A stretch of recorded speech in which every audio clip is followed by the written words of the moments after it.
अपने विचारों से हमें लाभान्वित करने के लिए, हमारा मार्गदर्शन करने के लिए।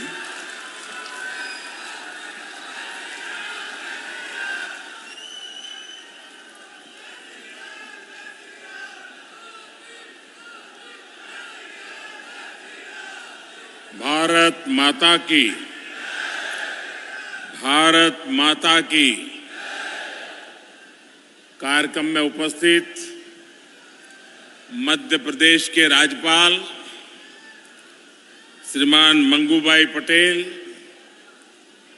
मुख्यमंत्री भाई शिवराज जी, केंद्र में मंत्रिमंडल के मेरे साथी श्री मनसुख मांडविया जी, फग्गन सिंह कुलस्ते जी, प्रोफेसर एसपी सिंह बघेल जी, श्रीमती रेणुका सिंह सरुता जी, डॉक्टर भारती पवार जी, श्री विश्वेश्वर टुडू जी, सांसद श्री वीडी शर्मा जी, मध्य प्रदेश सरकार में मंत्रीगण, सभी विधायकगण, देश भर से इस कार्यक्रम में जुड़ रहे अन्य सभी महानुभाव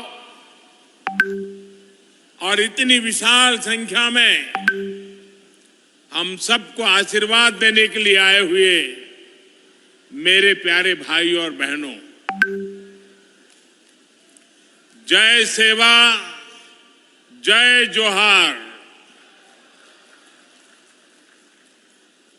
आज मुझे रानी दुर्गावती जी की इस पावन धरती पर आप सभी के बीच आने का सौभाग्य मिला है। मैं रानी दुर्गावती जी के चरणों में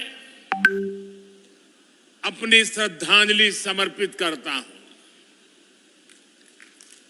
उनकी प्रेरणा से आज सिकल सेल एनीमिया मुक्ति मिशन एक बहुत बड़े अभियान की शुरुआत हो रही है। आज ही मध्य प्रदेश में 1 करोड़ लाभार्थियों को आयुष्मान कार्ड भी दिए जा रहे हैं।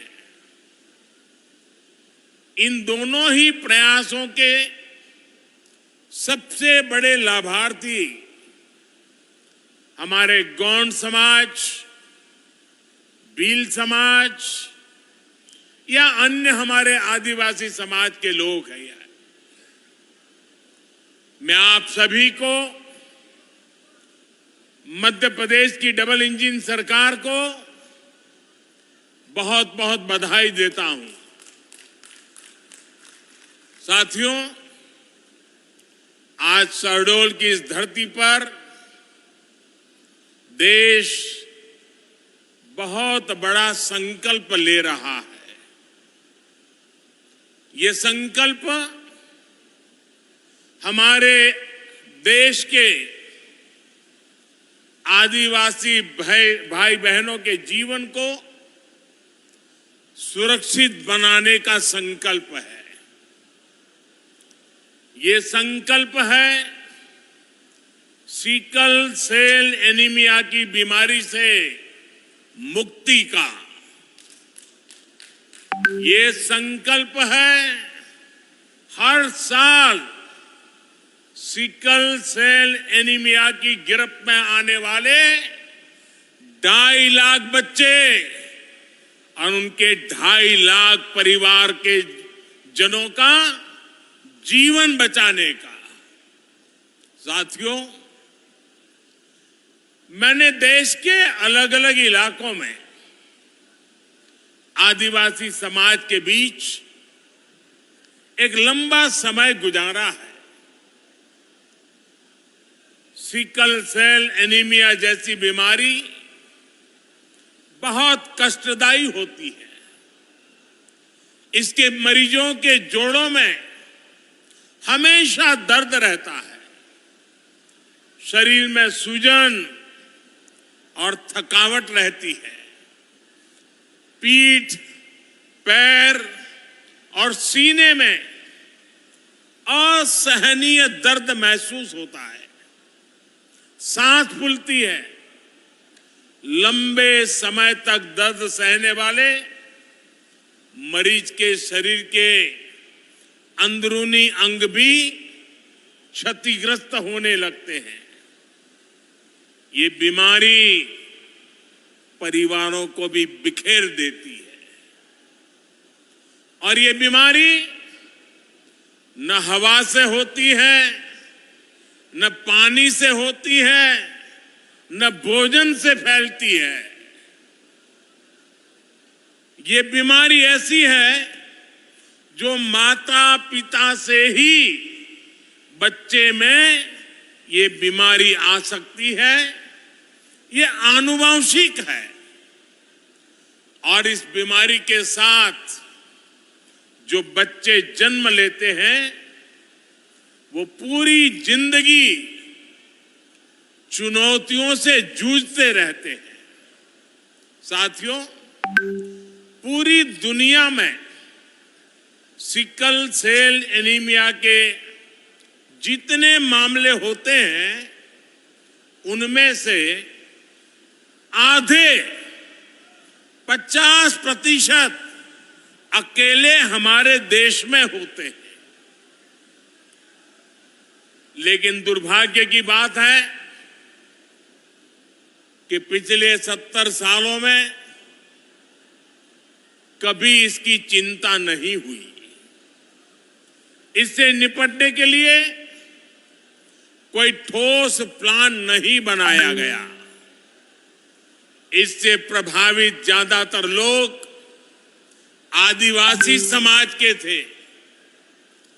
आदिवासी समाज के प्रति बेरुखी के चलते पहले की सरकारों के लिए ये कोई मुद्दा ही नहीं था।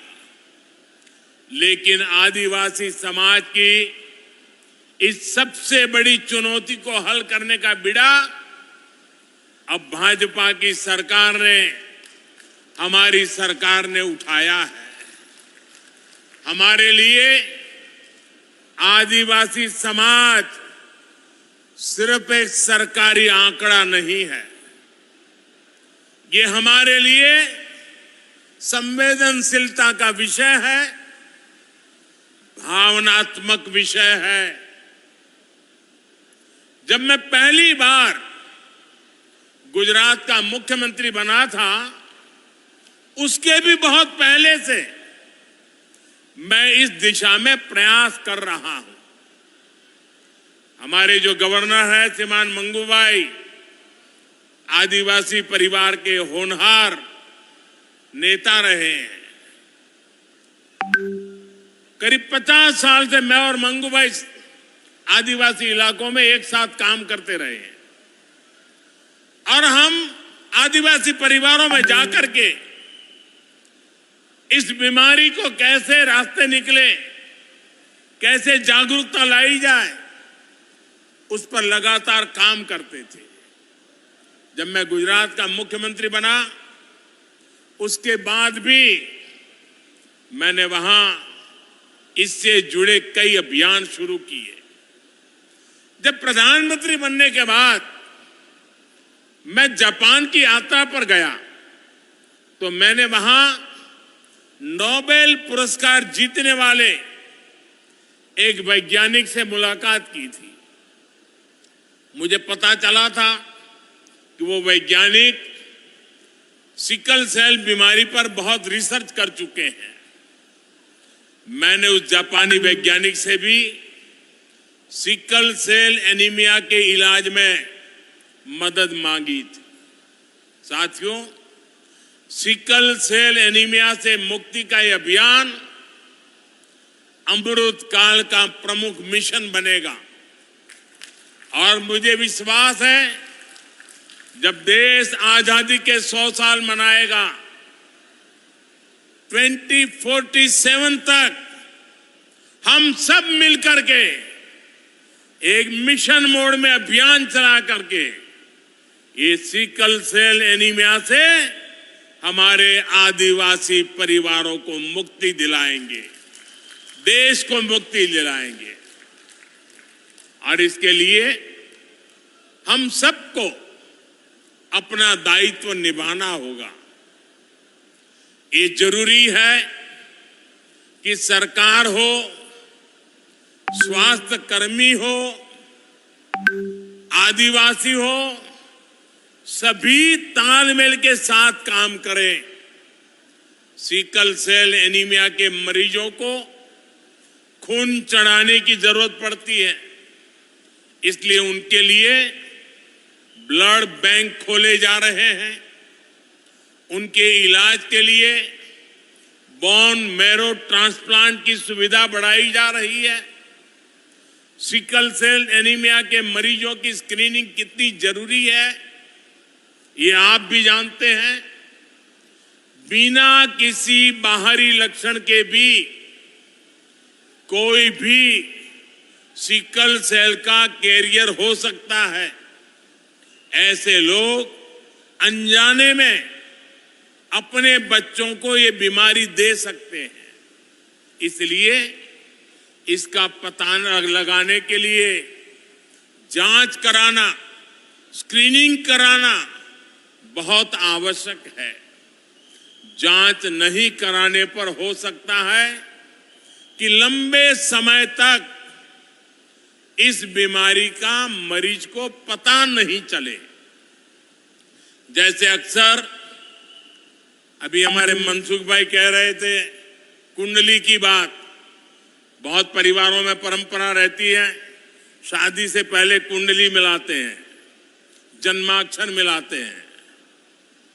और उन्होंने कहा कि भाई कुंडली मिलाओ या न मिलाओ, लेकिन सिकल सेल की जांच का जो रिपोर्ट है, जो कार्ड दिया जा रहा है, उसको तो जरूर मिलाना और उसके बाद शादी करना। साथियों, तभी हम इस बीमारी को एक पीढ़ी से दूसरी पीढ़ी में जाने से रोका जा सकेगा। इसलिए मेरा आग्रह है, हर व्यक्ति स्क्रीनिंग अभियान से जुड़े, अपना कार्ड बनवाए, बीमारी की जांच कराए।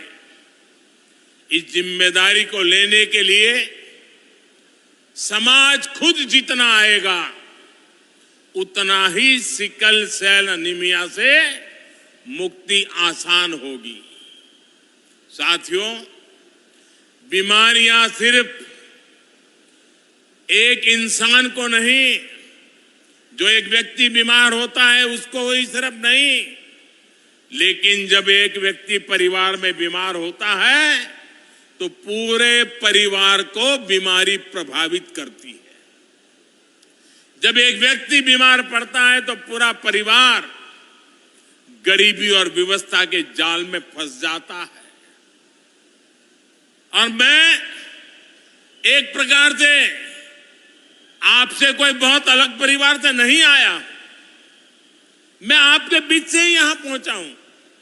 इसलिए मैं आपकी इस परेशानी को अच्छी तरह जानता हूं, समझता हूं।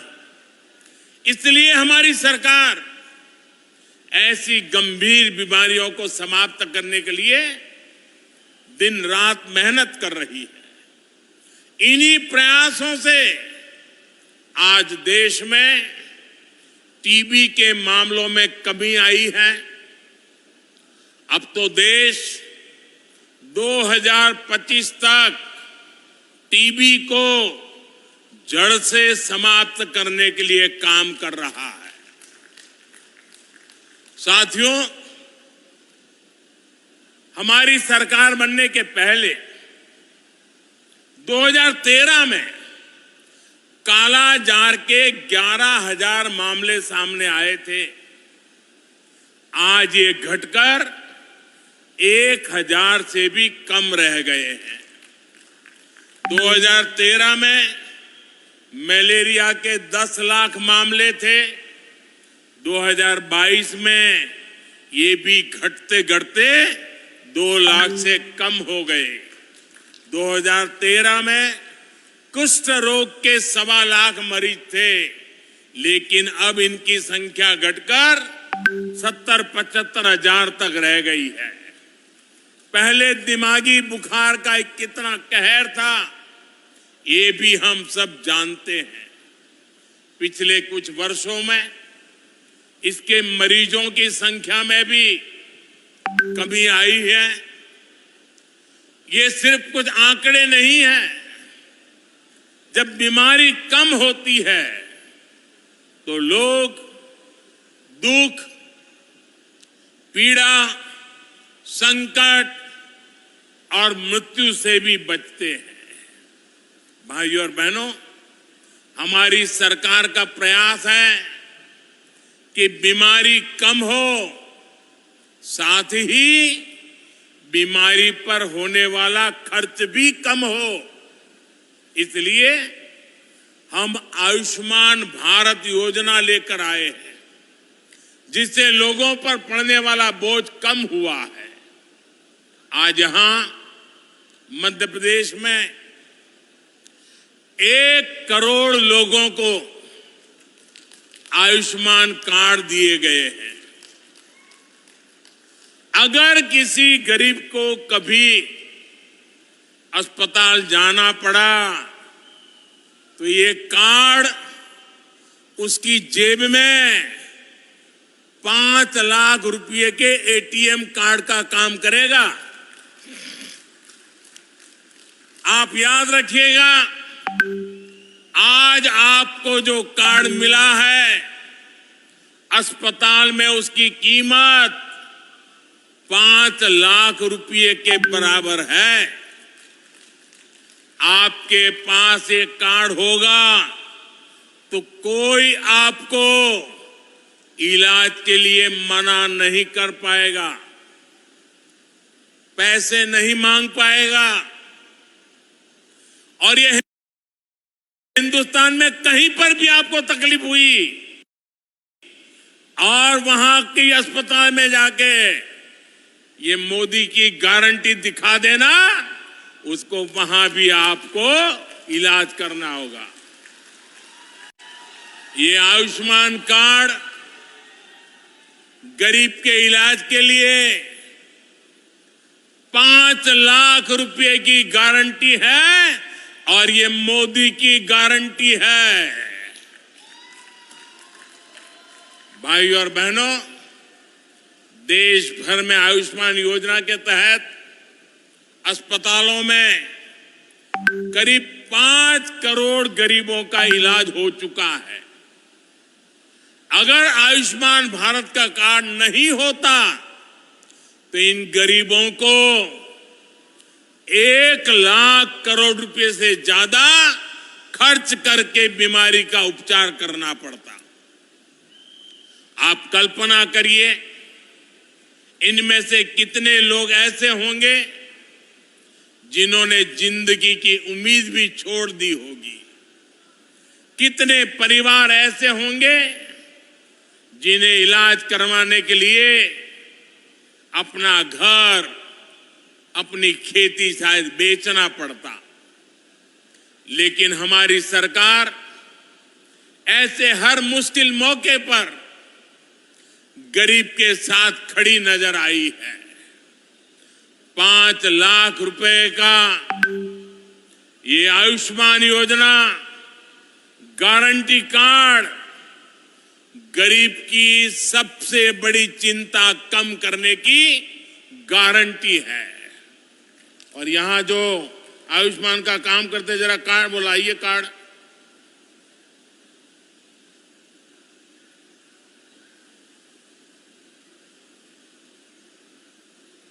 आपको ये जो कार्ड मिला है ना, उसमें लिखा है 5 लाख रुपए तक का मुफ्त इलाज। इस देश में कभी भी किसी गरीब को 5 लाख रुपया की गारंटी किसी ने नहीं दी। ये मेरे गरीब परिवारों के लिए ये भाजपा सरकार है, ये मोदी है जो आपको 5 लाख रुपए की गारंटी का कार्ड देता है।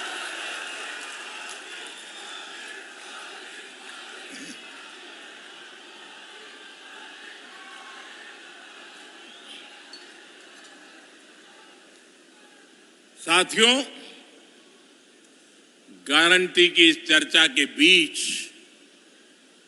आपको झूठी गारंटी देने वालों से भी सावधान रहना है। और जिन लोगों की अपनी कोई गारंटी नहीं है, वो आपके पास गारंटी वाली नई नई स्कीम लेकर आ रहे हैं। उनकी गारंटी में छिपे खोट को पहचान लीजिए। झूठी गारंटी के नाम पर उनके धोखे के खेल को भांप लीजिए। साथियों, जब वो मुफ्त बिजली की गारंटी देते हैं तो इसका मतलब है कि वो बिजली के दाम बढ़ाने वाले हैं। जब वो मुफ्त सफर की गारंटी देते हैं तो इसका मतलब है कि उस राज्य की यातायात व्यवस्था बर्बाद होने वाली है। जब वो पेंशन बढ़ाने की गारंटी देते हैं तो उसका मतलब है कि उस राज्य में कर्मचारियों को समय पर वेतन भी नहीं मिल पाएगा। जब वो सस्ते पेट्रोल की गारंटी देते हैं तो इसका मतलब है कि वो टैक्स बढ़ाकर आपकी जेब से पैसे निकालने की तैयारी कर रहे हैं। जब वो रोजगार बढ़ाने की गारंटी देते हैं तो इसका मतलब है कि वो वहां के उद्योग धंधों को चौपट करने वाली नीतियां लेकर के आएंगे। कांग्रेस जैसे दलों की गारंटी का मतलब नियत में खोट और गरीब पर चोट, यही है उनके खेल। वो 70 सालों में गरीब को भरपेट भोजन देने की गारंटी नहीं दे सके, लेकिन ये प्रधानमंत्री गरीब कल्याण योजना से 80 करोड़ से ज्यादा लोगों को मुफ्त राशन की गारंटी मिली है। मुफ्त राशन मिल रहा है। वो 70 सालों में गरीब को महंगे इलाज से छुटकारा दिलाने की गारंटी नहीं दे सके, लेकिन आयुष्मान योजना से 50 करोड़ लाभार्थियों को स्वास्थ्य बीमा की गारंटी मिली है।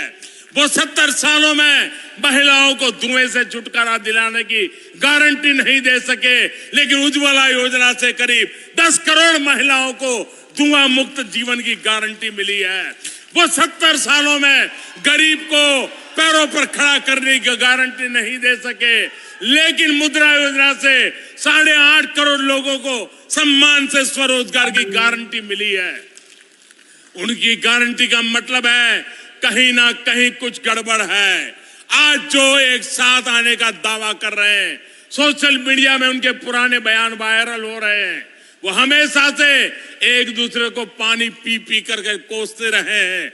यानी विपक्षी एकजुटता की गारंटी नहीं है। ये परिवारवादी पार्टियां सिर्फ अपने परिवार के भले के लिए काम करती आई है। यानी उनके पास देश के सामान्य मानवी के परिवार को आगे ले जाने की गारंटी नहीं है। जिन पर भ्रष्टाचार के आरोप हैं, वो जमानत लेकर के बाहर घूम रहे हैं। जो घोटालों के आरोपों में सजा काट रहे हैं, वो एक मंच पर दिख रहे हैं। यानी उनके पास भ्रष्टाचार मुक्त शासन की गारंटी नहीं है। वो एक सुर में देश के खिलाफ बयान दे रहे हैं। वो देश विरोधी तत्वों के साथ बैठकें कर रहे हैं। यानी उनके पास आतंकवाद मुक्त भारत की गारंटी नहीं है। वो गारंटी देकर निकल जाएंगे, लेकिन भुगतना आपको पड़ेगा। वो गारंटी देकर अपनी जेब भर लेंगे, लेकिन नुकसान आपके बच्चों का होगा। वो गारंटी देकर अपने परिवार को आगे ले जाएंगे, लेकिन इसकी कीमत देश को चुकानी पड़ेगी। इसलिए आपको कांग्रेस समेत ऐसे हर राजनीतिक दल की गारंटी से सतर्क रहना है। साथियों, इन झूठी गारंटी देने वालों का रवैया हमेशा से आदिवासियों के खिलाफ रहा है। पहले जनजातीय समुदाय के युवाओं के सामने भाषा की बड़ी चुनौती आती थी, लेकिन नई राष्ट्रीय शिक्षा नीति में अब स्थानीय भाषा में पढ़ाई की सुविधा दी गई है। लेकिन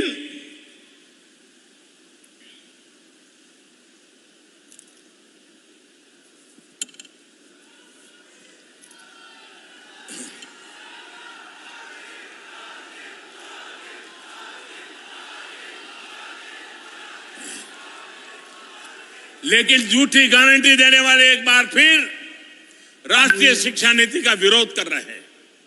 ये लोग नहीं चाहते कि हमारे आदिवासी भाई बहनों के बच्चे अपनी भाषा में पढ़ाई कर पाएं।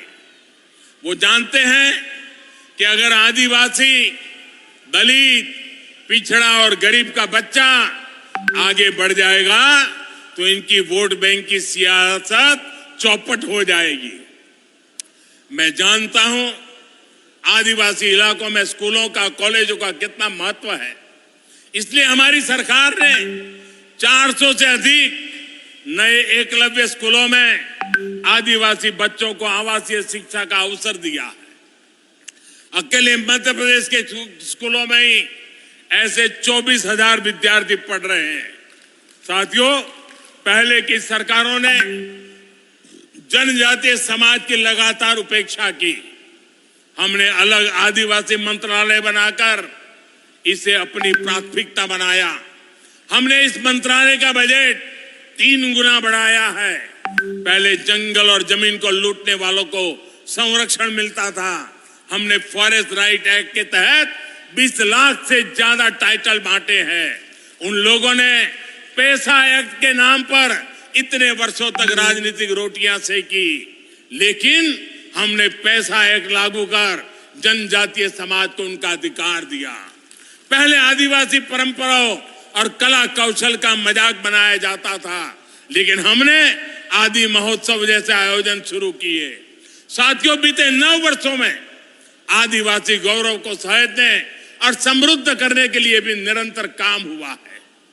अब भगवान बिरसा मुंडा के जन्मदिन पर 15 नवंबर को पूरा देश जनजातीय गौरव दिवस मनाता है। आज देश के अलग अलग राज्यों में आदिवासी स्वतंत्रता सेनानियों को समर्पित म्यूजियम बनाए जा रहे हैं। इन प्रयासों के बीच हमें पहले की सरकारों का व्यवहार भी भूलना नहीं है। जिन्होंने दशकों तक देश में सरकार चलाई, उनका रवैया आदिवासी समाज के प्रति, गरीबों के प्रति असंवेदनशील और अपमानजनक रहा। जब तक आदिवासी महिला को देश का राष्ट्रपति बनाने की बात आई थी तो हमने कई दलों का रवैया देखा है। आप एमपी के लोगों ने भी इनके रवैयों को साक्षात देखा है।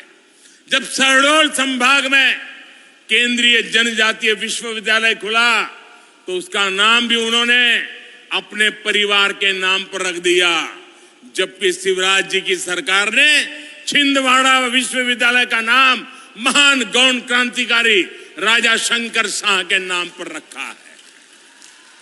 टंटिया मामा जैसे नायकों की भी उन्होंने पूरी उपेक्षा की, लेकिन हमने पाताल पानी स्टेशन का नाम टंटिया मामा के नाम पर रखा। उन लोगों ने गौंड समाज के इतने बड़े नेता श्री दलवीर सिंह जी के परिवार को भी अपमान किया, उसकी भरपाई भी हमने की। हमने उन्हें सम्मान दिया। हमारे लिए आदिवासी नायकों का सम्मान हमारे आदिवासी युवाओं का सम्मान है, आप सभी का सम्मान है। साथियों, हमें इन प्रयासों को आगे भी बनाए रखना है, उन्हें और रफ्तार देनी है, और ये आपके सहयोग से, आपके आशीर्वाद से ही संभव होगा। मुझे विश्वास है आपके आशीर्वाद और रानी दुर्गावती की प्रेरणा ऐसे ही हमारे पथ प्रदर्शन करती रहेगी। अभी शिवराज जी बता रहे थे कि 5 अक्टूबर को रानी दुर्गावती जी की 500वीं जयंती आ रही है। मैं आज जब आपके बीच आया हूं, रानी दुर्गावती के पराक्रम की इस पवित्र भूमि पर आया हूं, तो मैं आज देशवासियों के समक्ष घोषणा करता हूं कि रानी दुर्गावती जी की 500वीं जन्म शताब्दी पूरे देश में भारत सरकार मनाएगी।